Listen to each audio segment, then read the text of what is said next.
Assalamualaikum warahmatullahi wabarakatuh. Selamat berbahagia dimanapun Anda berada. Mudah-mudahan kita semua dalam keadaan sehat walafiat, tak kurang suatu apa, sehingga bisa menjalankan aktivitas sebagaimana biasa. Dan mudah-mudahan kita selalu diberikan rizki yang melimpah dan rizki yang barokah. Amin amin Allahumma amin.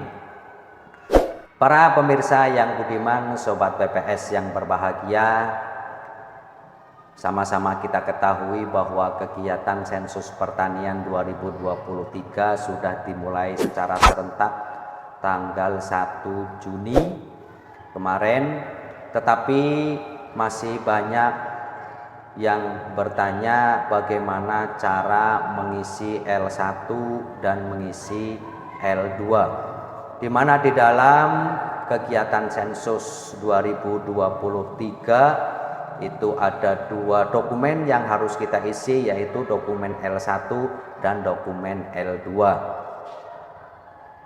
Seperti yang kita ketahui bahwa pelatihan yang selama 3 hari dilaksanakan mungkin waktu yang cukup pendek, sehingga kita perlu belajar dan kembali membuka buku-buku yang sudah dibahas di pelatihan sensus pertanian 23. Oleh karenanya saya akan mengajak para pemirsa sobat BPS yang berbahagia, kita mengingat kembali pelajaran-pelajaran atau hasil dari pelatihan yang kita ikuti selama 3 hari. Tidak menutup kemungkinan bahwa ketika di lapangan kita menemui berbagai hal, berbagai kasus, sehingga kadang-kadang kita lupa apa yang telah kita dapat di kegiatan pelatihan selama 3 hari.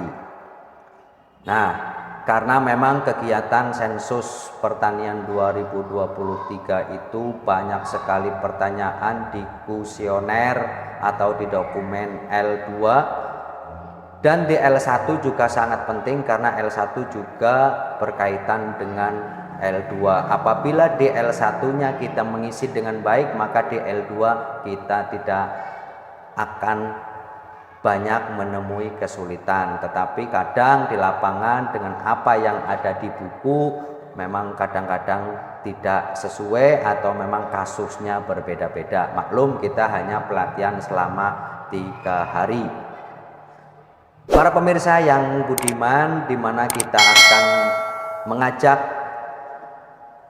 para sobat BPS untuk mengingat kembali, untuk memfreshkan kembali bagaimana cara mengisi L1, di mana di L1 itu terbagi menjadi beberapa blok, dan pada kesempatan kali ini kita akan belajar bersama bagaimana cara mengisi blok 5A, ya, dari kolom 1 sampai dengan kolom 19 sampai dengan nanti di lembar akhir, yaitu penjumlahan atau rincian daripada apa yang ada di L1.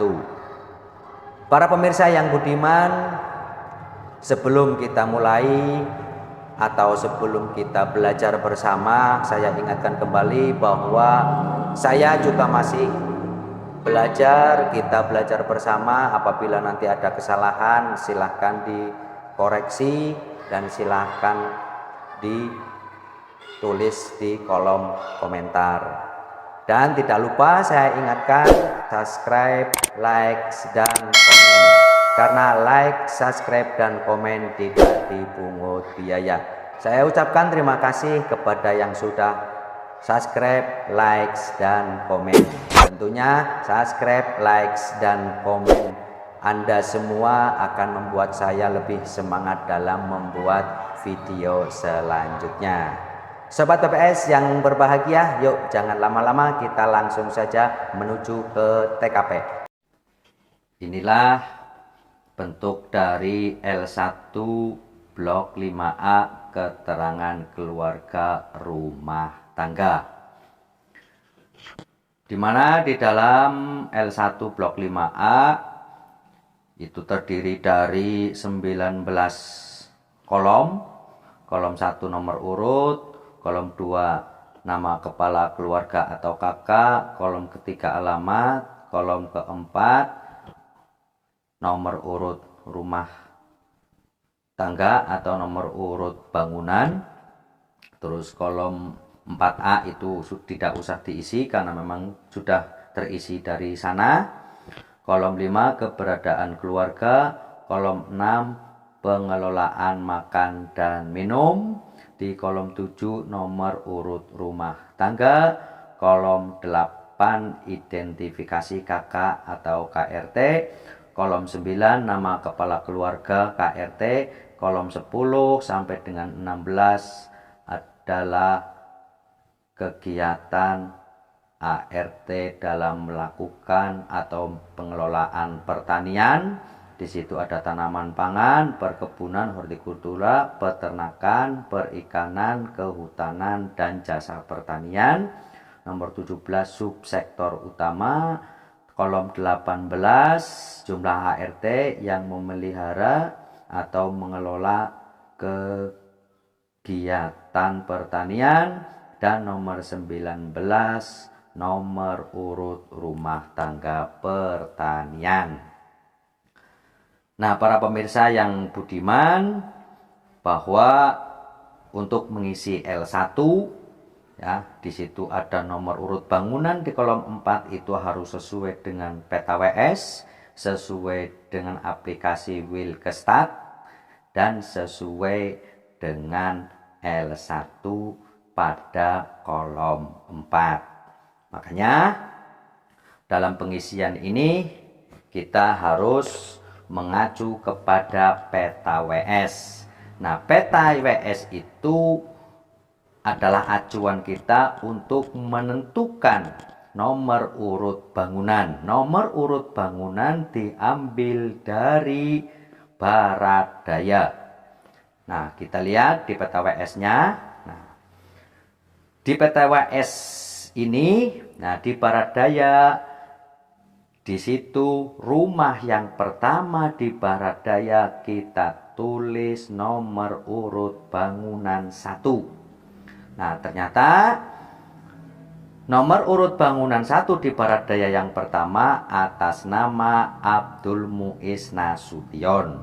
Maka di kolom 4 atas nama Abdul Muiz Nasution kita tulis 1 karena nomor urut bangunan yang pertama. Di kolom 5 keberadaan keluarga ditemukan kita tulis 1. Jumlah pengelolaan makan kita tulis 1 karena Abdul Muiz pengelolaan makan, minum, dan kebutuhan sehari-hari ditanggung oleh beliau sendirian, tidak ada yang membantu. Di kolom 7 nomor urut rumah tangga 1 karena baru yang pertama ditemukan.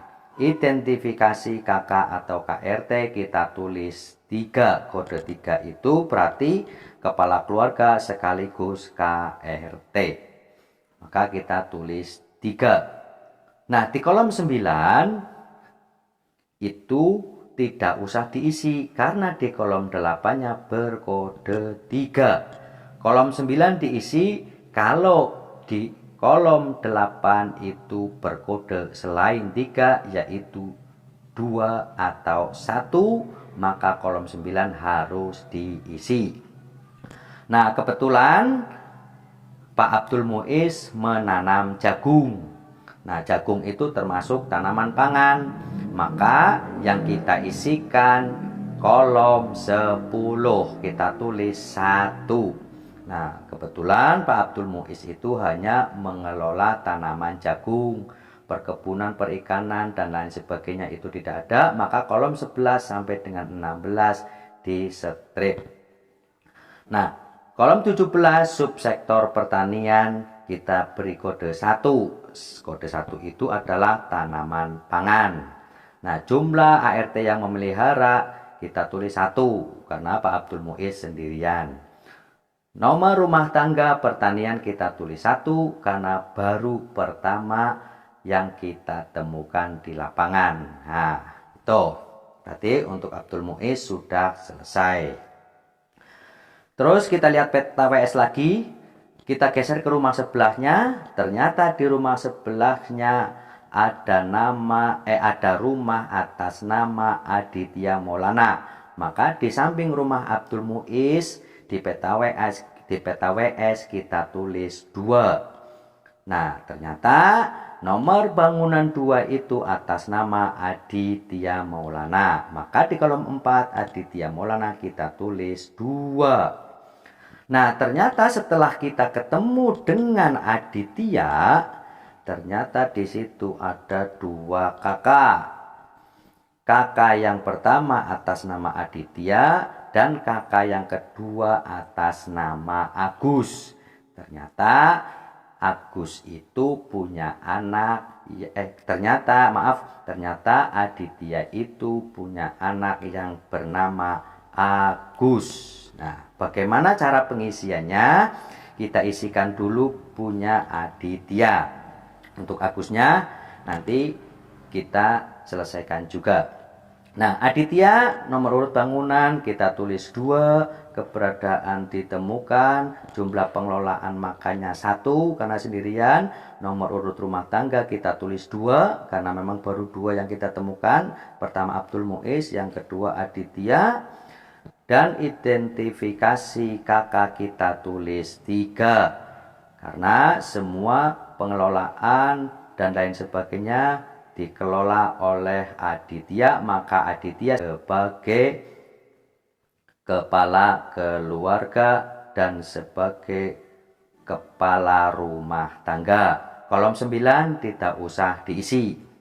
Nah, kebetulan Bapak Aditya menanam cabai. Cabai itu ikutnya hortikultura, maka yang kita isi kolom 11.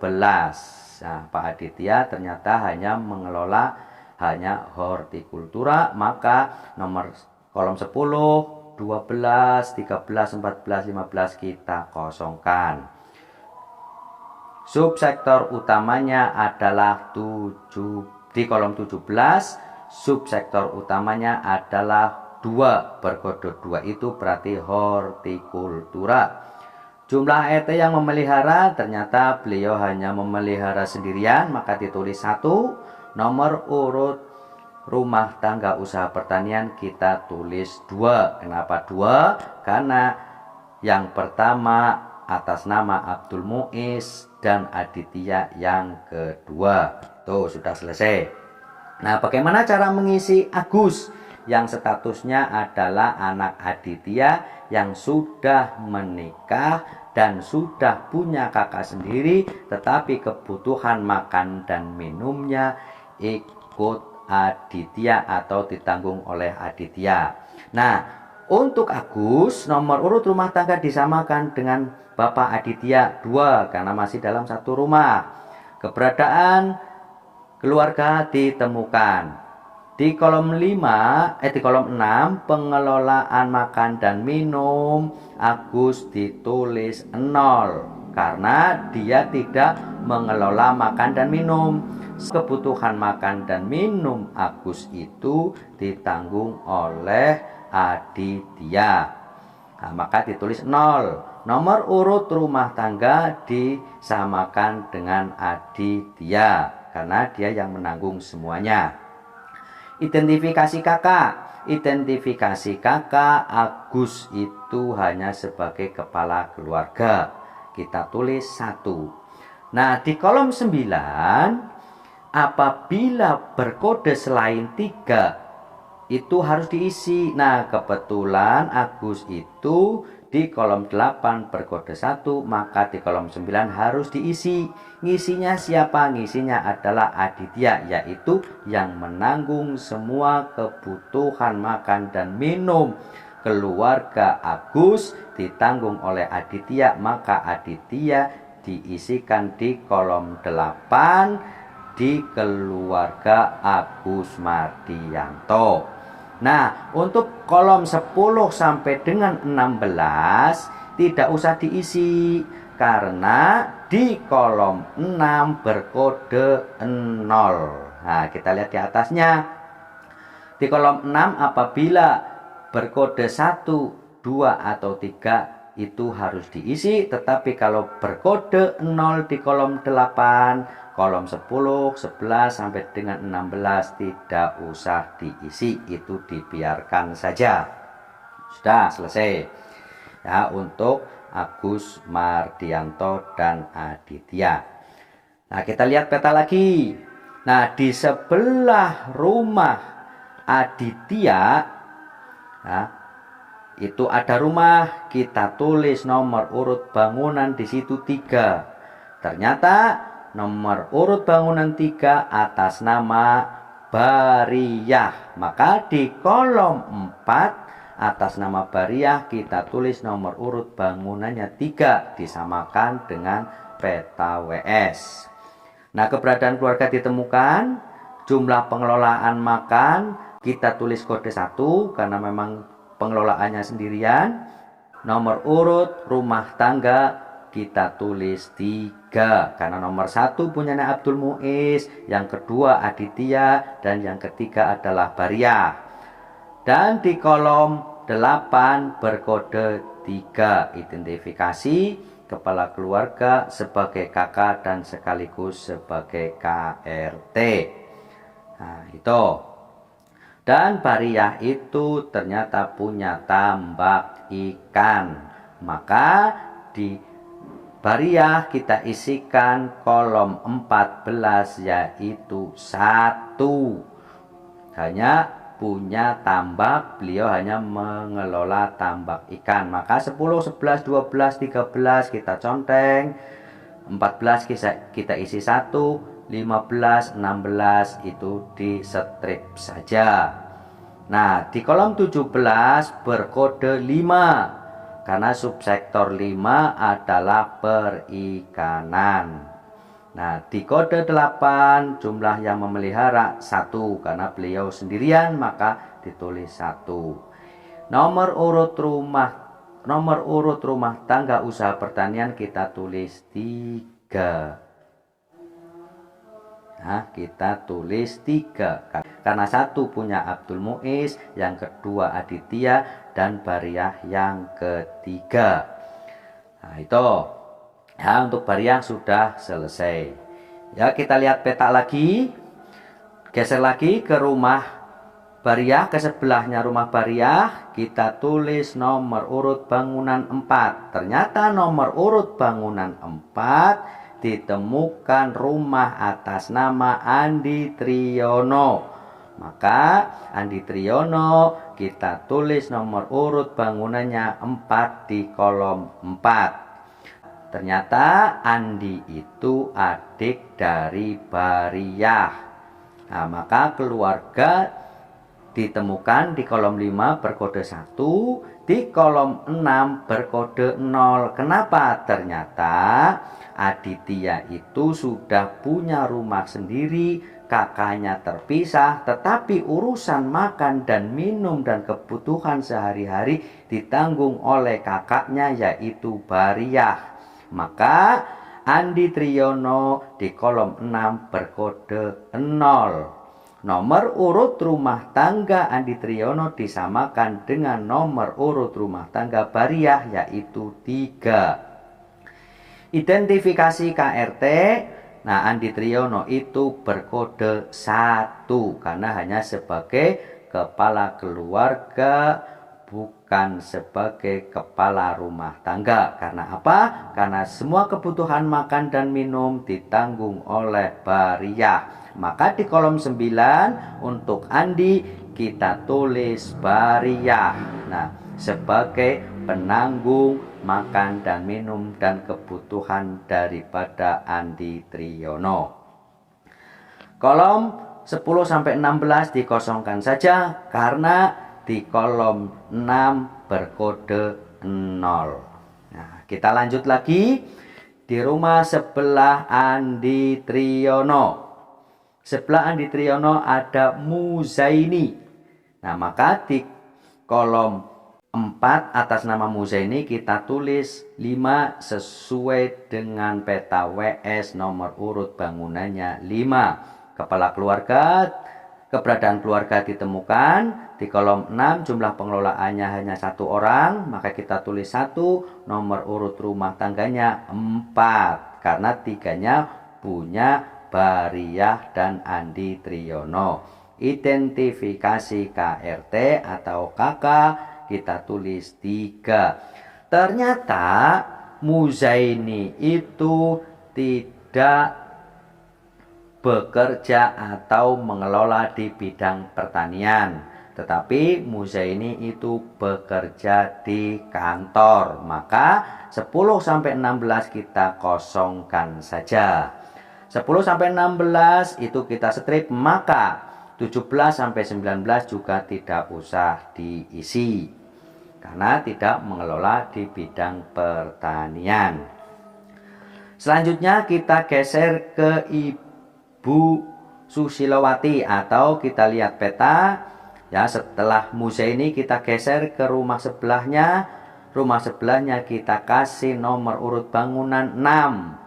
Ternyata nomor urut bangunan 6 atas nama Susilowati. Maka Susilowati di kolom 4 kita tulis 6, nomor urut bangunan 6. Nah, keberadaan ditemukan di kolom 8 jumlah pengelolaannya 1 ya, terus nomor urut rumah tangganya 5 ya, karena memang di situ tertingginya adalah 4. Identifikasi KRT Susilowati ternyata 3, kakak dan kepala rumah tangga. Nah, kebetulan Ibu Susilowati itu menanam padi, maka yang diisi itu kolom 10. Nah, Susilowati hanya menanam padi, yang lainnya tidak. Perikanan, perkebunan, jasa, hortikultura itu tidak mengelola pertanian yang lain, beliau hanya menanam padi. Maka 11 sampai dengan 16 itu di strip saja. Kolom 17 kita isikan kodenya 1, karena kode 1 adalah tanaman pangan. Padi termasuk tanaman pangan. Jumlah KRT yang melihara adalah 1 orang. Terus di kolom 19 nomor urut usaha pertanian kita tulis 4. Nah, sudah selesai untuk Ibu Susilowati. Kita geser lagi, lihat peta ke rumah di sampingnya. Maka kita tulis nomor bangunan selanjutnya adalah 7. Nah, ternyata nomor urut bangunan 7 di situ ada atas nama Sabari. Ternyata atas nama Sabari. Nah, di rumah Sabari ternyata ada 3 kakak, yaitu kakaknya atas nama Mujad dan atas nama Musa.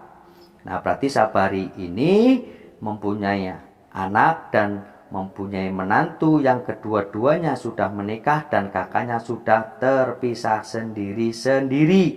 Jadi dalam rumah Sabari itu ada 3 kakak, kakaknya Bapak Sabari, kakaknya Bapak Mujad, dan kakaknya Musa. Maka nomor urut bangunan Bapak Sabari, Mujad, dan Musa itu berkode 7. Keberadaan rumah tangga masing-masing Sabari, Mujad, dan Musa berkode 1 sama-sama ditemukan. Nah, ternyata pengelolaan makan dan minumnya dari Pak Sabari, Mujad, dan Musa ternyata sudah terpisah, makanya dikelola oleh sendiri-sendiri. Sabari mengelola makan dan kebutuhan sehari-harinya sendiri, begitu pula dengan Mujad dan Musa sama-sama mengelola makanan dan minum kebutuhan seharinya sendiri-sendiri. Nah, karena makan dan minum pengelolaan keluarga itu sendiri-sendiri, maka nomor urut rumah tangganya itu berurutan. Nomor 5 atas nama Susilowati, maka nomor 6 Bapak Sabari, nomor 7-nya Mujad, dan nomor 8-nya adalah Musa. Nah, karena ini rumah tangganya sudah terpisah, makan dan minumnya terpisah, kakaknya terpisah, tapi masih tinggal dalam satu rumah atau dalam satu bangunan tempat tinggal. Nah, identifikasi KRT karena masing-masing makan dan minumnya dikelola sendiri-sendiri, maka identifikasi KK dan KRT masing-masing berkode 3. Bapak Sabari 3, Bapak Mujad 3, dan Bapak Musa juga 3. Kolom 9 tidak usah diisi.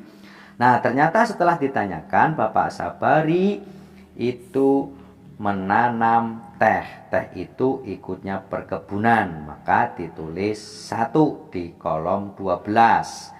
Nah, untuk Mujad, ternyata Bapak Mujad itu mengelola ayam petelur. Ayam petelur ikutnya adalah peternakan. Maka untuk Mujad isi kolom 13-nya 1.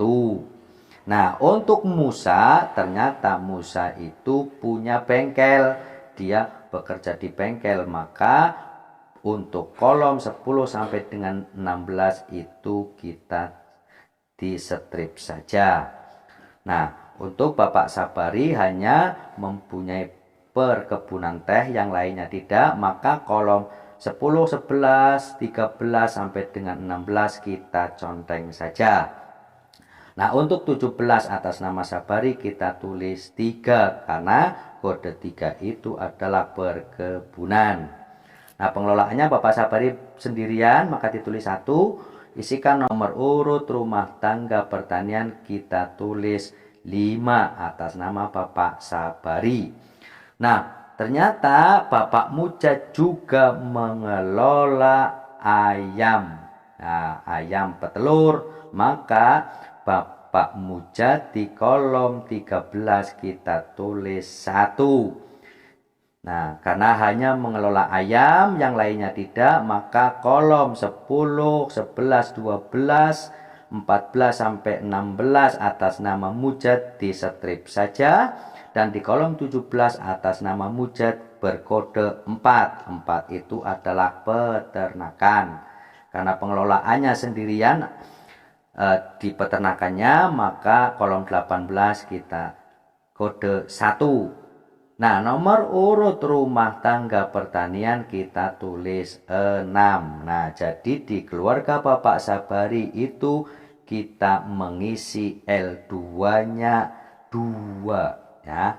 2 L2 di keluarga Bapak Sabari. 1 Sabari, yang kedua adalah Mujad. Nah, ternyata Musa yang tinggal dalam satu rumah itu bekerja ternyata Bapak Musa itu tidak mengelola bidang pertanian karena Bapak Musa ternyata mempunyai bengkel dan kerja di bengkel. Maka atas nama Musa nomor 10 sampai dengan 16 itu dikosongkan saja.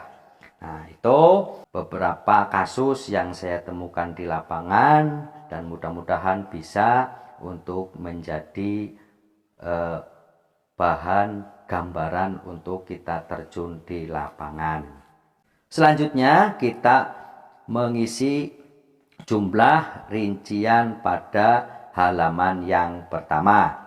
Nah, untuk kolom A, jumlah halaman ini kita hitung dari atas, yaitu kolom 5, keberadaan rumah tangga. Nah, kebetulan dalam satu lembar ini ditemukan semua. Kita hitung 1, 2, 3, 4, ternyata yang ditemukan 10. Maka di kolom A bawah dan di kolom 5 kita tulis 10. Nah, terus langsung pada kolom 10. Di situ ada 2, kolom 11 1, kolom 12 1, kolom 13 1, kolom 14 1. Nah, di kolom 15 tidak ada, kolom 16 tidak ada karena tidak ada jasa pertanian yang terisi dan kehutanan juga tidak terisi, maka kita strip saja. Terus kita langsung pada kolom 18. Nah, 18 ternyata jumlah ART yang memelihara kegiatan pertanian itu ada 6, yaitu Bapak Musa, Bapak Aditya, Ibu Bariah, terus Ibu Susilowati, terus Bapak Sabari, dan Bapak Mujad. Itu ada 6. Kita hitung 1, 2, 3, 4, 5, 6. Maka kita tulis 6 di kolom A. Di kolom B, jumlah kumulatif sampai dengan halaman ini kita strip saja. Karena ini halaman pertama. Strip semuanya sampai dengan kolom 18.